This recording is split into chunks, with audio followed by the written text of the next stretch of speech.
And our subject is the unseen battle of life. Now, this is an Y el título de intensely este sermón religious psalm. es La batalla que no se ve o la batalla invisible de la vida. Este es un salmo que habla de religión, pero que también habla del asunto de la salvación. Es, como todos los salmos son, pero este en particular, es un salmo que está escrito en lenguaje judío. Así que debería ser más claro para aquellas personas judías que para los gentiles. Pero como han pasado los siglos en este país, y hay muchos que adoran al Señor, y entonces en este país también se volvió común que los gentiles empezaran a conocer este tipo de lenguaje. Estos son tiempos ya sin mucha religión en este país, ya no se lee la Biblia, ni el lenguaje de la Biblia y las expresiones bíblicas, ni las ilustraciones que se utilizaban y las analogías bíblicas. Así que estas cosas ahora parecen algo extrañas, pero no lo son, y nos pueden ayudar mucho en nuestra vida diaria. El autor, de acuerdo con la tradición judía, fue Moisés. Esto puede ser muy certero, y el razonamiento para decir esto es que Moisés era el autor del salmo que precede a este, y por eso se decía que este salmo quizá también era de él, era su autor. Y así que este es un salmo que posiblemente se escribió en el año 400 antes de Cristo, inspirado por Dios, por supuesto. Y la gente dice que los primeros versículos de este salmo tienen muchas similitudes. El que habita el abrigo del Altísimo. Perdón, el Salmo 90 empieza con Señor, tú nos has sido refugio de generación en generación. Y el Salmo 91, el primer versículo, y en el versículo 1 también tiene esta misma estructura. Y alguna gente ha observado que el capítulo 91 de alguna forma podría ser una especie de respuesta al Salmo 90. Así que el Salmo 91 es una especie de escrito para responder a lo que se dice en el Salmo 90. Algunos de los ayes de este salmo reflejan todos los peligros y las vicisitudes que tenía el pueblo de Israel durante 40 años en el desierto. Y hay otras razones para pensar que este salmo podría ser también un salmo de David. Hay algunas 6 o 7 expresiones que también aparecen en otros salmos que son atribuidos a David. La Septuaginta, que fue traducida del hebreo al griego, también escribe este salmo a David. Pero la verdad es que no se puede saber. Podría ser Moisés o David. Pero hay que ver el lenguaje y es impresionante. Y esto se repite durante todo el salmo. El que habita al abrigo del Altísimo morará bajo la sombra del Omnipotente. Ese es el mensaje del salmo. Es un salmo religioso y requiere analogías y tiene un mensaje muy claro. Es un mensaje que puedes dividir en 4 partes y puedes verlo más o menos así. La primera parte, el primer subtítulo sería así: describe el predicamento o el problema humano, nuestra situación humana. Mira las condiciones tan adversas que están en este salmo. Voy a ir por ellas rápidamente. Versículo 1. El que habita el abrigo del Altísimo morará bajo la sombra del Omnipotente. Es acerca de un calor allí que es un calor que quema, y por eso se necesita la sombra de alguien superior. Puede ser el calor del sol. Y ese calor se puede, puede tener una analogía con la situación grave que tiene la humanidad. Y luego el versículo 2. Diré yo a Jehová, esperanza mía y castillo mío. Es sobre la guerra y los ataques. Habla de eso. Quizá un país extranjero atacando. Y luego el versículo 3 está tan lleno aquí de analogías. Y en los primeros 5 versículos hay 10 analogías, con imágenes de esta condición. Librará del lazo del cazador, de la peste destructora. La palabra hebrea es una epidemia en lugar de peste. eh, y bueno, aquí la traducción de la Biblia latinoamericana, la Biblia de las Américas, perdón, dice pestilencia en lugar de peste. Y aquí en el versículo 5, con sus plumas te cubrirá. Y la imagen que tenemos aquí es la de una águila que cubre a sus polluelos con sus alas, del ataque de un depredador. Y en el versículo 5 parece decir hacer como un ataque individual, dirigido, ni saeta que vuele de día. Así que este capítulo está llena de ilustraciones de calamidades, de problemas. Y en estos términos está describiendo el problema, el predicamento humano. Y esa es la vida. Sí, la vida es placentera y hay felicidad en algunos momentos, momentos de buenas cosas, pero también tendremos que experimentar dificultades y pecado, por supuesto. Es una batalla espiritual la que se describe aquí. Sabemos que es una batalla espiritual. Y si es Moisés y David, no importa mucho. Pero todas estas imágenes son importantes para nosotros entender la situación de la raza humana. Y muchos hoy no están conscientes de la batalla por las almas, con estas vidas que están enfocadas en ganancias materiales y en poseer cosas, solamente llevados por los sentimientos, por el aquí y el ahora, y sin ninguna conciencia de su alma y del estado de su alma, que está bajo ataque y que está sitiada por tantas presiones y opresiones morales. Y en cuanto nacemos en este mundo, nos convertimos en pecadores en contra de Dios y estamos separados de Él. El pecado tiene libre paso en nuestras vidas y somos tentados. Y tenemos hay un registro de todo lo que hemos hecho y dicho, y tendremos que estar frente a Dios para enfrentar un juicio. Y seríamos descartados de su presencia para el castigo eterno.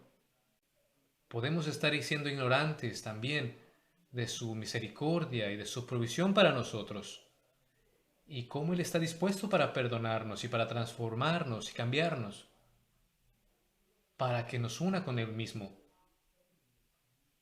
para que nos dé también el regalo de la oración.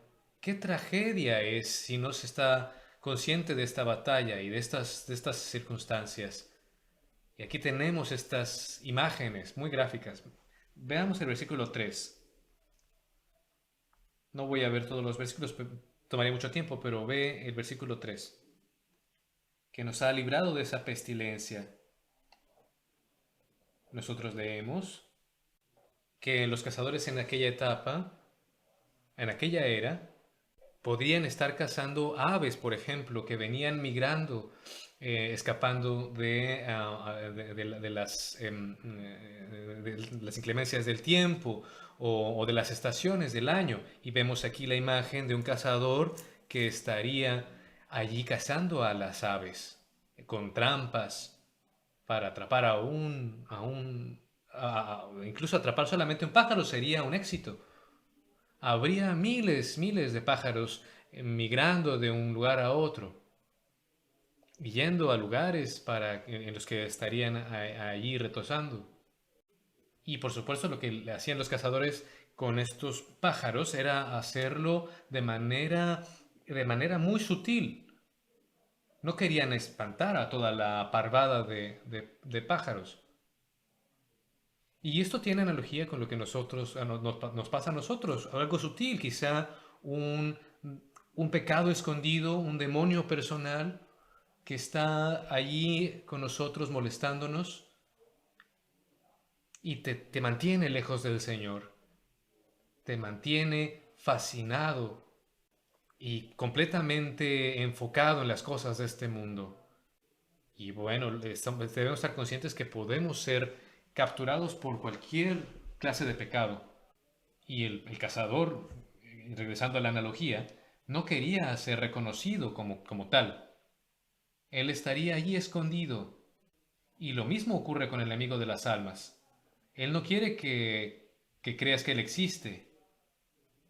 Él te quiere atrapar y quiere destruirte. Y quiere hacernos creer que somos fuertes, que podemos creer lo que nosotros queramos y que no pensemos en Dios, ni en el pecado, ni en la salvación, ni en el perdón. Cuando caemos, estamos siendo liderados por Satanás, estamos siendo conducidos a las trampas de Satanás y nos mantiene lejos del Dios viviente. Y esto es solamente una ilustración de la condición humana. Pero Jesucristo, Él nos librará de este lazo del cazador y de la peste destructora. Y esa es otra imagen del pecado, de la trampa del pecado. ¿No sabes de la batalla de las almas o por las almas? Este es un claro ejemplo de cómo es que el enemigo de las almas trabaja. Quiere que estés lleno de prejuicios en contra de Dios. Quiere destruir incluso tus gustos para que no quieras pureza y santidad. Y quiere que ames cosas bajas, que no son santas. Quiere persuadirte para ser independiente de Dios y que vivas para ti y por tus ideas. Quiere convencerte del ateísmo. No quiere que pienses sobre Dios. Quiere que pienses que el fin de la vida es el fin de la vida y ya. ¿Y qué somos nosotros? Solamente colecciones de átomos y células. Él, el enemigo de las almas y la sociedad, irá y hará cualquier cosa para convencerte de todo esto. Y de repente, algunas personas pueden caer en la trampa y empezar a creer que son solamente un grupo de células allí y que la vida no tiene sentido. Y son liderados, son llevados por Satanás en estos errores. Y nos hace creer en cosas tontas, a pesar de todas las maravillas de la creación y en toda la complejidad que tiene la vida, de la naturaleza humana, de la creación. Y las personas que caen en esta trampa piensan que toda esta maravillosa creación es solamente un accidente. Y te hace creer en cosas ridículas para mantenerte lejos de Dios. Ese es el lazo del cazador. Y bueno, el segundo subtítulo de este sermón podríamos ir sobre todas las ilustraciones, pero aquí está el segundo subtítulo. El primero es el predicamento del humano. El segundo es el remedio. Este salmo habla del remedio para este predicamento, este problema grave del ser humano. Por eso es un salmo religioso. Está utilizando lenguaje judío, pero es muy claro si se le sigue. En el versículo 1, el que habita al abrigo del Altísimo. Antes de que vayamos en profundidad con esto, es el que habita al abrigo. Va a haber una bendición, es lo que dice este salmo. Liberación. Porque tenemos que venir uno por uno al Altísimo. No podemos venir como grupo, no podemos venir como familia. Individualmente, nosotros tenemos que rendir cuentas al Señor. para poder estar en paz con Él, y así individualmente nos tenemos que acercar a Él. Cuando dice el que habita, ahí quita las posibilidades de que pueda ser Moisés o David, no las posibilidades, sino más bien la importancia, la relevancia de que haya sido Moisés o David quien haya escrito este salmo. No está hablando de ninguno de los dos. Aquí dice el versículo 1, el que habita al abrigo del Altísimo morará bajo la sombra del Omnipotente, y además es para siempre, porque creer en Jesucristo y arrepentirse de sus pecados y rendir su vida es ahora y para siempre, es un cambio permanente. El que habita, habitar continuamente, al abrigo del Altísimo. Esta es la mejor parte. Esta es la parte teológica de este salmo. ¿Al abrigo? ¿Qué significa esto? ¿Algo secreto? ¿Es como un lugar secreto? ¿Un abrigo? Algunas veces en el Antiguo Testamento el lugar secreto significa el lugar de dirección o de consejo secreto, de intimidad con Dios. En algunas ocasiones se utiliza literalmente como un lugar muy escondido, un lugar secreto en comunión con Dios.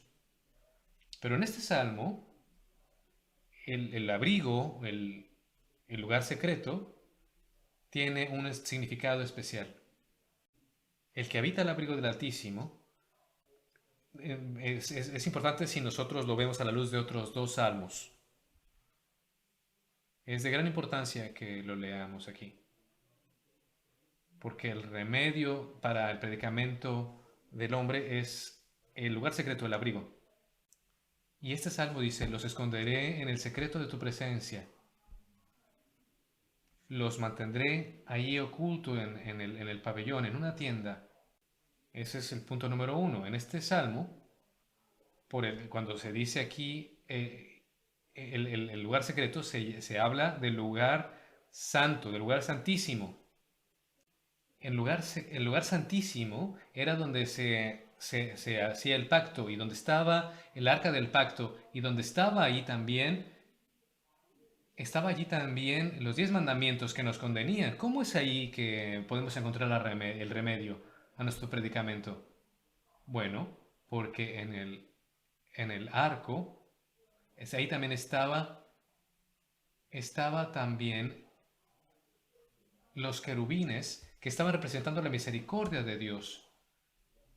Así que está el arco del pacto, el símbolo de la ley, y por encima de él están allí los querubines mostrando misericordia. Y en el lugar santísimo podemos ver que hay misericordia de Dios y perdón de Dios. Y eso es a lo que se refiere David en el Salmo 32 que acabamos de leer. Es que allí en ese salmo está hablando del perdón que ya tiene de Dios. También podemos leer el versículo 27. Salmo 27, versículo 5. Porque él me esconderá en su tabernáculo en el día del mal. Aquí está el tabernáculo, la tienda.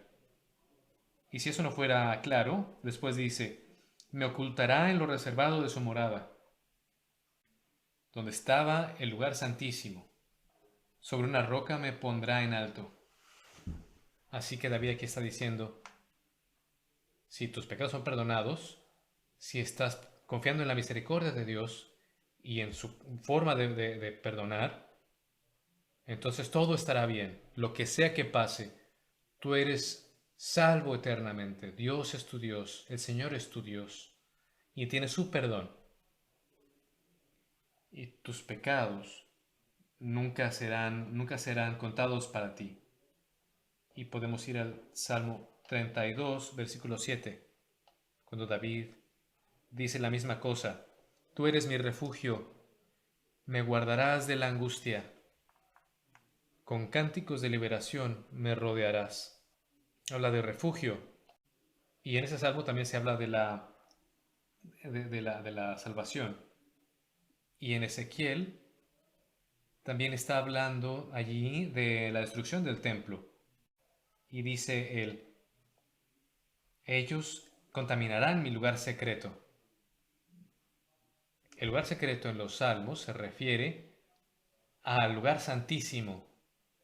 Sé que esto suena un poco misterioso para ti, pero el significado es este. David dice, está el predicamento del hombre, somos pecadores, hemos ofendido a Dios, estamos en las manos del enemigo de las almas, hemos rechazado a Dios. ¿Cuál es el remedio? Es el lugar santísimo del Altísimo.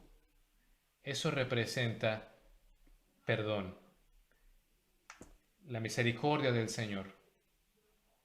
La promesa del Antiguo Testamento es que algún día Dios mandaría un Salvador, y ese Salvador pagaría el precio del pecado.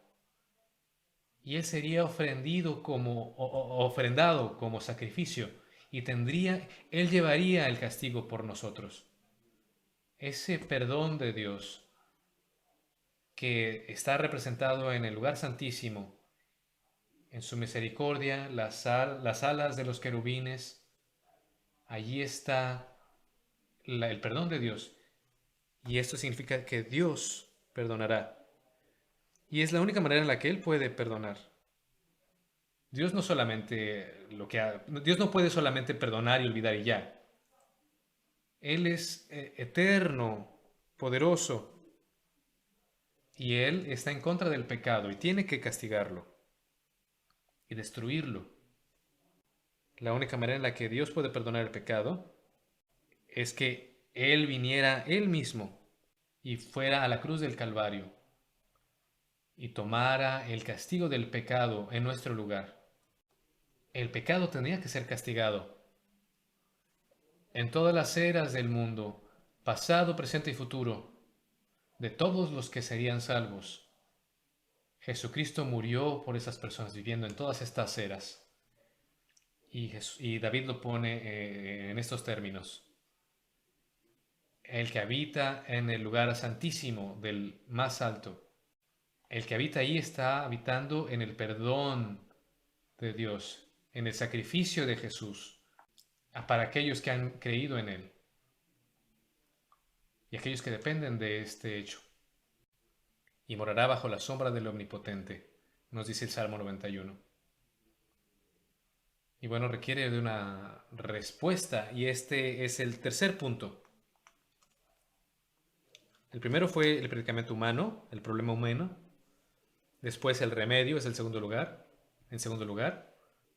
Y en tercer lugar es la respuesta. En el versículo 2, diré yo a Jehová, esperanza mía y castillo mío, mi Dios en quien confiaré. Primero tienes que confiar en Él. Así es como le respondemos. Y decimos, Dios, yo creo en tu misericordia, creo en la venida de Cristo, creo en su muerte propiciatoria en la cruz del Calvario.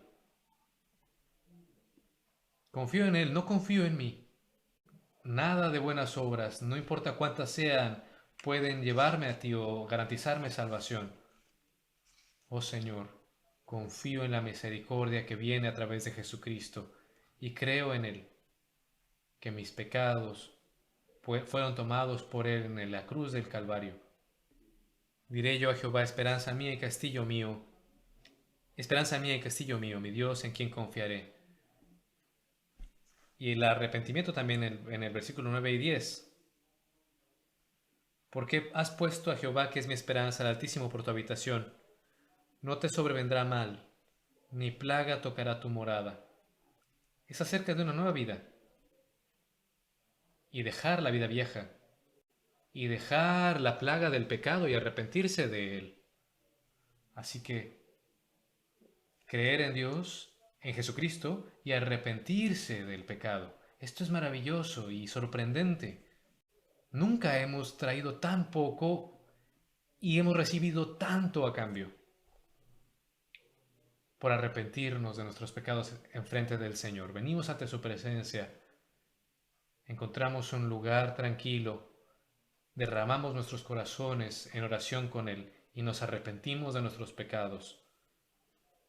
Damos nuestras vidas sin valor nuestras vidas que están llenas de manchas del pecado y nos arrepentimos sinceramente de todo lo que hemos hecho y nosotros no hemos dado nada y solamente hemos producido dolor en la cruz del Calvario para que Él allí fuera sacrificado por nuestros pecados y nosotros obtuviéramos vida eterna, una nueva naturaleza y un corazón transformado, el regalo de la oración y un entendimiento profundo de los caminos del Señor, un nuevo fin, nuevos objetivos, un nuevo poder. Hemos recibido tanto y nunca antes se ha recibido tanto a cambio de tan poco.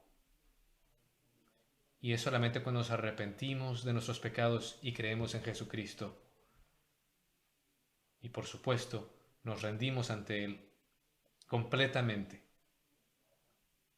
Eso está en el versículo 14. Por cuanto en mí ha puesto su amor, yo también lo libraré. Lo pondré en alto, por cuanto ha conocido mi nombre. Así que está allí el predicamento humano. También está el remedio, la obra del Señor para salvarnos. Está la respuesta que tenemos que dar. Y también está el resultado. Nuestro tiempo se ha acabado. Y tengo que ahora nada más decirte que leas estos versículos. Que Él te librará del lazo del cazador, de las tentaciones de Satanás. Versículo 4. Con sus plumas te cubrirá. Estás debajo de las alas del Señor, de la justicia de Jesucristo, y esa justicia de Jesucristo es adscrita a ti. De otra manera estarías yendo a la muerte y al juicio, pero no más porque estás bajo las alas de Jesucristo y debajo de su justicia. Y no tendrás temor del terror nocturno. Estas gloriosas analogías son tremendas y no tuvimos tiempo suficiente. No tendremos temor de la pestilencia que anda en la oscuridad, y eso habla de la epidemia del pecado que ciega a las personas. Ahora ves, si te arrepientes, conoces los caminos del Señor y puedes ver por qué ocurren todas estas tribulaciones en la vida, que es por la caída del hombre. Y vemos estos versículos y las bendiciones que están aquí enlistadas hasta el final. Pero recuerda estos 4 puntos que representan el mensaje de este salmo: el problema de la humanidad, el remedio, la respuesta y el resultado. Todo está ahí, en ese salmo, que puede ser en el lenguaje de David o de Moisés. Y el resumen de todo esto es: necesitamos venir a Él por perdón y arrepentirnos y rendirnos para tener vida. Oremos juntos.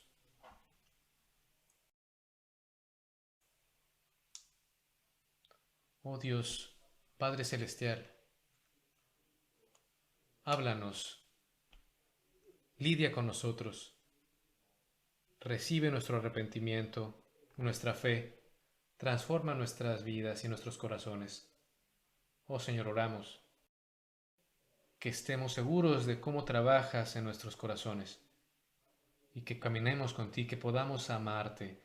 Lo pedimos en el dulce nombre de Jesucristo, por amor a su nombre. Amén.